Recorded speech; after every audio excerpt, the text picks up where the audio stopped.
छत्तीसगढ़ के गवर्नर श्रीमान विश्वभूषण हरिचंदन जी,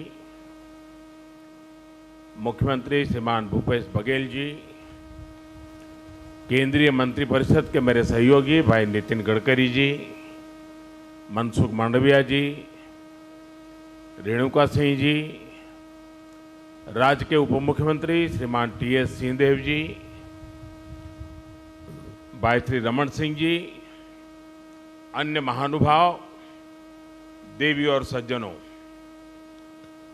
छत्तीसगढ़ की विकास यात्रा में आज का दिन बहुत ही महत्वपूर्ण है, बहुत बड़ा है।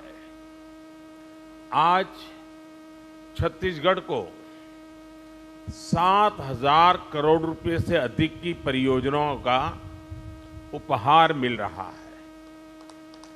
ये उपहार इंफ्रास्ट्रक्चर के लिए हैं, कनेक्टिविटी के लिए हैं, ये उपहार छत्तीसगढ़ के लोगों का जीवन आसान बनाने के लिए हैं, यहाँ की स्वास्थ्य सेवाओं को बेहतर बनाने के लिए हैं। भारत सरकार के इन प्रोजेक्ट से यहाँ रोजगार के अनेकों नए अवसर भी बनेंगे। यहाँ के धान किसानों, खनिज संपदा से जुड़े उद्यमियों और टूरिज्म को भी इन प्रोजेक्ट से बहुत लाभ मिलेगा। सबसे बड़ी बात यह कि इनसे आदिवासी क्षेत्रों में सुविधा और विकास की नई यात्रा शुरू होगी। मैं इन सभी प्रोजेक्ट्स के लिए छत्तीसगढ़ के लोगों को बहुत बहुत बधाई देता हूं। साथियों, भारत में हम सभी का दशकों पुराना अनुभव यही है कि जहां इंफ्रास्ट्रक्चर कमजोर रहा, वहां विकास भी उतनी ही देरी से पहुंचा। इसलिए आज भारत उन क्षेत्रों में अधिक इंफ्रास्ट्रक्चर विकसित कर रहा है जो विकास की दौड़ में पीछे रह गए। इंफ्रास्ट्रक्चर यानी लोगों के जीवन में आसानी, इंफ्रास्ट्रक्चर यानी व्यापार कारोबार में आसानी, इंफ्रास्ट्रक्चर यानी रोजगार के लाखों नए अवसरों का निर्माण और इंफ्रास्ट्रक्चर यानी तेज विकास। आज भारत में किस तरह आधुनिक इंफ्रास्ट्रक्चर विकसित हो रहा है, यहां छत्तीसगढ़ में भी नजर आता है। पिछले 9 वर्षों में छत्तीसगढ़ के हजारों आदिवासी गांवों में प्रधानमंत्री ग्रामीण सड़क योजना के तहत सड़कें पहुंची हैं। भारत सरकार ने यहां करीब 3,500 किलोमीटर लंबी नेशनल हाईवे की परियोजनाएं स्वीकृत की हैं। इसमें से लगभग 3,000 किलोमीटर की परियोजनाएं पूरी भी हो चुकी हैं। इसी कड़ी में आज रायपुर कोड़ेबोड़ और बिलासपुर पथरापाली हाईवे का लोकार्पण हुआ है। रेल हो, रोड हो, टेलीकॉम हो, हर तरह की कनेक्टिविटी के लिए पिछले 9 साल में भारत सरकार ने छत्तीसगढ़ में अभूतपूर्व काम किया है। साथियों, आधुनिक इंफ्रास्ट्रक्चर का एक और बहुत बड़ा लाभ है जिस पर उतनी चर्चा नहीं हो पाती। आधुनिक इंफ्रास्ट्रक्चर का संबंध सामाजिक न्याय से भी है। जो सदियों तक अन्याय और असुविधा झेलते रहे, उन तक भारत सरकार आज ये आधुनिक सुविधाएं पहुंचा रही है। गरीब, दलित, पिछड़े, आदिवासी, इनकी बस्तियों को आज ये सड़कें, ये रेल लाइनें जोड़ रही हैं।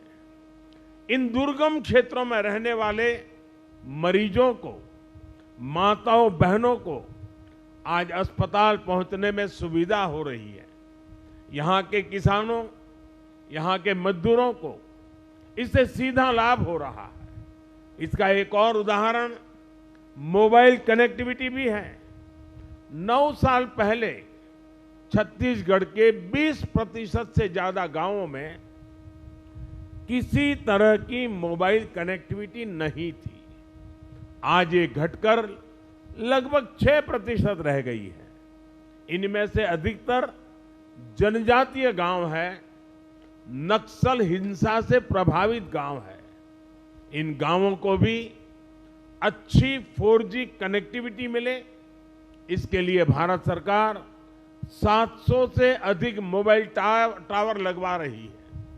इनमें से करीब 300 टावर काम करना शुरू कर चुके हैं। जिन आदिवासी गांवों में पहुंचते ही पहले मोबाइल सन्नाटे में आ जाते थे, आज उन्हीं गांवों में मोबाइल की रिंगटोन बज रही है। मोबाइल कनेक्टिविटी पहुंचने से कितने ही कामों में अब गांव के लोगों को मदद मिल रही है। और यही तो सामाजिक न्याय है, और यही तो सबका साथ सबका विकास है। साथियों, आज छत्तीसगढ़ 2 इकोनॉमिक कॉरिडोर से जुड़ रहा है। रायपुर धनबाद इकोनॉमिक कॉरिडोर और रायपुर विशाखापट्टनम इकोनॉमिक कॉरिडोर इस पूरे क्षेत्र का भाग्य बदलने वाले हैं। ये आर्थिक गलियारे उन आकांक्षी जिलों से होकर गुजर रहे हैं जिन्हें कभी पिछड़ा कहा जाता था, जहां कभी हिंसा और अराजकता हावी थी। आज उन्हीं जिलों में भारत सरकार की कमान में विकास की नई गाथा लिखी जा रही है। आज जिस रायपुर विशाखापट्टनम इकोनॉमिक कॉरिडोर पर काम शुरू हुआ है, वो इस क्षेत्र की एक नई लाइफलाइन बनने वाली है। इस कॉरिडोर से रायपुर और विशाखापट्टनम के बीच का सफर आधा हो जाएगा। 6 लेन की ये सड़क धमतरी की धान बेल्ट, कांकेर की बॉक्साइट बेल्ट और कोड़ा गांव के हस्तशिल्प की समृद्धि को देश के अन्य हिस्सों में जोड़ने का प्रमुख मार्ग बनेगी। और मुझे इसकी एक और खास बात बहुत अच्छी लगी। ये सड़क वन्य जीव क्षेत्र से गुजरेगी, इसलिए इसमें वन्य जीवों की सहूलियत के लिए टनल और एनिमल पासेस भी बनाए जाएंगे। दिल्ली राजहरा से जगदलपुर रेल लाइन हो, अंतागढ़ से रायपुर के लिए सीधी ट्रेन सेवा हो, इससे भी यहां के दूर सुदूर के क्षेत्रों में आना जाना और आसान हो जाएगा। साथियों, भारत सरकार का कमिटमेंट है कि जहां प्राकृतिक संपदा है वहीं नए अवसर बने, वहीं ज्यादा से ज्यादा उद्योग लगे। इस दिशा में भारत सरकार ने जो प्रयास बीते 9 वर्षों में किए हैं, उनसे छत्तीसगढ़ में औद्योगिकरण को नई ऊर्जा मिली है। भारत सरकार की नीतियों से छत्तीसगढ़ के पास राजस्व के रूप में अधिक पैसा भी पहुंचा है। विशेषकर माइंस और मिनरल एक्ट बदले जाने के बाद छत्तीसगढ़ को रॉयल्टी के रूप में कहीं अधिक पैसा मिलने लगा है।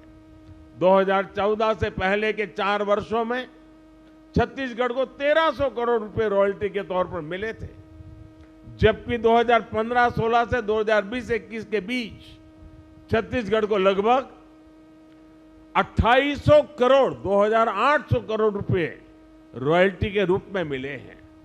डिस्ट्रिक्ट मिनरल फंड की राशि बढ़ने से उन जिलों में विकास का काम तेज हुआ है जहां खनिज संपदा है। बच्चों के लिए स्कूल हो, पुस्तकालय हो, सड़कें हो, पानी की व्यवस्था हो, ऐसे ही कितने ही कामों में अब डिस्ट्रिक्ट मिनरल फंड का पैसा खर्च हो रहा है। साथियों, केंद्र सरकार के एक और प्रयास का छत्तीसगढ़ को बहुत लाभ हुआ है। भारत सरकार के प्रयासों से छत्तीसगढ़ में 1,60,00,000 से ज्यादा जनधन बैंक खाते खोले गए हैं। आज इन बैंक खातों में 6,000 करोड़ रुपए से अधिक जमा है।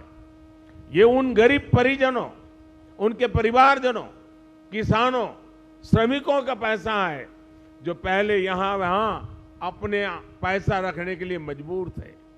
आज इन जनधन खातों की वजह से गरीबों को सरकार से सीधी मदद मिल पा रही है। छत्तीसगढ़ के युवाओं को रोजगार मिले, वो स्वरोजगार करना चाहे तो दिक्कत ना हो, इसके लिए भी भारत सरकार निरंतर काम कर रही है। मुद्रा योजना के तहत 40,000 करोड़ रुपए से अधिक की मदद छत्तीसगढ़ के युवाओं को दी गई है। ये पैसे भी बिना गारंटी को दिए गए हैं। इस मदद से बड़ी संख्या में छत्तीसगढ़ के गांवों में हमारे आदिवासी युवक युवतियों ने, गरीब परिवार के युवाओं ने अपना कुछ काम शुरू किया है। भारत सरकार ने कोरोना काल में देश के छोटे उद्योगों को मदद देने के लिए भी लाखों करोड़ रुपए की एक विशेष योजना चलाई है। इस योजना के तहत छत्तीसगढ़ के करीब 2 लाख उद्यमों को लगभग 5,000 करोड़ रुपए की मदद मिली है। साथियों, हमारे देश में पहले कभी किसी सरकार ने हमारे रेहड़ी पटरी वालों की, ठेले वालों की सुध नहीं ली। इनमें से ज्यादातर लोग गांवों से ही तो जाकर शहरों में ये काम करते हैं। हर रेहड़ी पटरी और ठेले वाले को भारत सरकार अपना साथी समझती है। इसलिए हमने पहली बार उनके लिए पीएम स्वनिधि योजना बनाई। बिना गारंटी के उन्हें ऋण दिया। छत्तीसगढ़ में इसके भी 60,000 से ज्यादा लाभार्थी हैं। गांवों में मनरेगा के तहत भी पर्याप्त रोजगार मिले, इसके लिए भी छत्तीसगढ़ को 25,000 करोड़ रुपए से ज्यादा भारत सरकार ने दिए हैं। भारत सरकार का ये पैसा गांवों में श्रमिकों की जेब में पहुंचा है। साथियों, थोड़ी देर पहले यहां 75 लाख लाभार्थियों को आयुष्मान कार्ड दिए जाने की शुरुआत हुई है। यानी मेरे इन गरीब और आदिवासी भाई बहनों को हर साल 5 लाख रुपए तक के मुफ्त इलाज की गारंटी मिली है। छत्तीसगढ़ के 1,500 से ज्यादा बड़े अस्पतालों में वो अपना इलाज करा सकते हैं। मुझे संतोष है कि गरीब, आदिवासी, पिछड़े, दलित परिवारों का जीवन बचाने में आयुष्मान योजना इतना काम आ रही है। और इस योजना की और एक भी विशेषता है, अगर छत्तीसगढ़ का कोई लाभार्थी हिंदुस्तान के किसी और राज्य में है और वहां उसको अगर कोई परेशानी हो गई तो ये कार्ड वहां भी उसका सारा काम पूरा कर सकती है। इतनी ताकत इस कार्ड में है। मैं आपको विश्वास दिलाता हूं कि भारत सरकार इसी सेवा भाव से छत्तीसगढ़ के हर परिवार की सेवा करती रहेगी। एक बार फिर आप सभी को इन विकास कार्यों के लिए बहुत बहुत बधाई देता हूं, बहुत बहुत शुभकामनाएं देता हूं। धन्यवाद।